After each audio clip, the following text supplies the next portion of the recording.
9 മാസത്തെ ആശങ്കകൾക്കും കാത്തിരിപ്പിനും സമാപനം. ഇന്ത്യൻ വംശജയായ ബഹിരാകാശ യാത്രിക സുനിത വില്യംസും സഹപ്രവർത്തകനായ ബുച്ച് വിൽമോറും ഭൂമിയുടെ മണ്ണിൽ തിരികെയെത്തി. മാസങ്ങളോളം അനന്തതയിൽ പറന്നു നടന്ന ധീരയാത്രികരെ ലോകം ഉറ്റുനോക്കുകയായിരുന്നു. നാസയുടെ ചരിത്ര ദൗത്യം ലോകത്തിന്റെ കണ്ണുകളെ ആകാശത്തേക്ക് ഉയർത്തിപ്പിടിച്ചു വെച്ചത് ഇന്ന് രാവിലെ 3:27 മാത്രമായിരുന്നു. ഏതോ മുത്തശ്ശി കഥയിലെ ഇതിഹാസം കണക്കെ ലോകമാകെ അവർ പുകൾ കൊള്ളുന്നു. 2024 ജൂൺ 5 ആരംഭിച്ച വെറും 8 ദിവസത്തെ ദൗത്യമായിരുന്നു സുനിതയുടെയും ബുച്ചിന്റെയും ലക്ഷ്യം. ബോയിങ് സ്റ്റാർലൈനർ എന്ന പേടകത്തിൽ അവർ അന്താരാഷ്ട്ര ബഹിരാകാശ നിലയത്തിലേക്ക് പറന്നുയർന്നു. പക്ഷേ യാത്രക്കിടെ പേടകത്തിൽ സാങ്കേതിക തകരാറുകൾ ഉണ്ടായതോടെ ആ ചെറിയ ദൗത്യം 9 മാസത്തെ ഒരു അപ്രതീക്ഷിത സാഹസികതയായി മാറിക്കൊണ്ടിരിക്കുകയായിരുന്നു.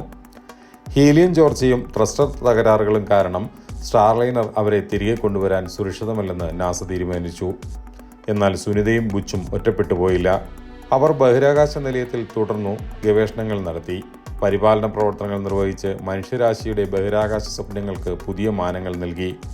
സുനിത ഒരു സ്ത്രീ ബഹിരാകാശ യാത്രിക എന്ന നിലയിൽ ഏറ്റവും കൂടുതൽ സമയം സ്പേസ് വാക്കിനായി ചെലവഴിച്ചവരുടെ റെക്കോർഡ് സ്ഥാപിച്ചു. 62 മണിക്കൂറും 6 മിനിറ്റും. നാസയ്ക്ക് ഒരു പുതിയ പദ്ധതി ആവശ്യമായിരുന്നു. അവിടെയാണ് എലോൺ മസ്കിന്റെ സ്പേസ് എക്സ് രംഗത്തെത്തിയത്. 2024 സെപ്റ്റംബർ 29 സ്പേസ് എക്സിന്റെ ക്രൂ ഡ്രാഗൺ പേടകത്തിൽ ക്രൂ 9 ദൗത്യം ISS-ലേക്ക് നടന്നു. നാസ ബഹിരാകാശ യാത്രികനായ നിക് ഹേഗും റഷ്യൻ ബഹിരാകാശ ഗവേഷകനായ അലക്സാണ്ടർ ഗോർബനോവും ആ ദൗത്യത്തിൽ ഉണ്ടായിരുന്നു. തിരിച്ചുവരവ് എളുപ്പമായിരുന്നില്ല. അവരുടെ പകരക്കാരായ ക്രൂ 10 ദൗത്യം 2025 മാർച്ച് 14 ഫ്ലോറിഡയിലെ കെനഡി സ്പേസ് സെന്ററിൽ നിന്ന് പറന്നുയർന്നു.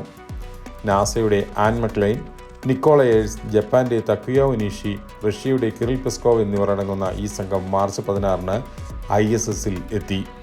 കൃത്യവും സൂക്ഷ്മവുമായ നിരീക്ഷണങ്ങൾക്ക് ശേഷം സുനിതയും ബുച്ചും തിരിച്ചുള്ള യാത്രയ്ക്കൊരുങ്ങി.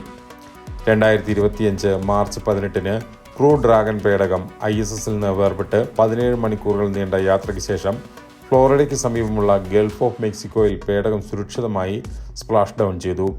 ആ നിമിഷം ആകാശത്ത് പാരച്യൂട്ടുകൾ വിരിഞ്ഞ് പേടകം കടലിന്റെ നീലിമയിൽ പതുക്കെ ഇറങ്ങുന്നത് ലോകം കണ്ടു. സ്പേസ് എക്സിന്റെ രക്ഷാ ടീം അവരെ സ്വീകരിക്കാൻ കാത്തുനിന്നു. സുനിതയും ബുച്ചും 9 മാസത്തിന് ശേഷം ഭൂമിയുടെ വായു ശ്വസിച്ചു.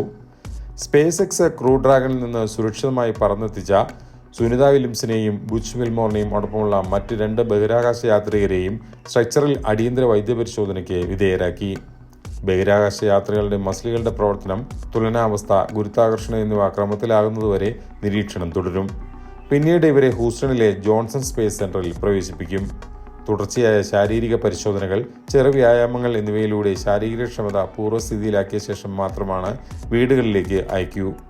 നടത്തം, ശരീരത്തിന്റെ ബാലൻസ്, മസിലുകളുടെ ശോഷണം, തിരിയാനും ഇരിക്കാനുമുള്ള പ്രയാസം, മാനസിക പ്രശ്നങ്ങൾ എന്നിവയിൽ ക്ഷമത കൈവരിച്ചു കഴിഞ്ഞ ശേഷമേ ബഹിരാകാശ യാത്രയ്ക്ക് മുമ്പുള്ള ശാരീരിക അവസ്ഥയിലേക്ക് യാത്രകൾ മടങ്ങുകയുള്ളൂ. നാസയുടെ വിദഗ്ധ ഡോക്ടർമാരുടെ അനുമതിക്ക് ശേഷം മാത്രമേ യാത്രികരെ ആശുപത്രിയിൽ നിന്ന് വിടുകയുള്ളൂ. നാസയുടെ ഈ ദൗത്യം ബഹിരാകാശ ഗവേഷണത്തിന്റെ ഭാവി തുറന്നു കാട്ടുന്നു.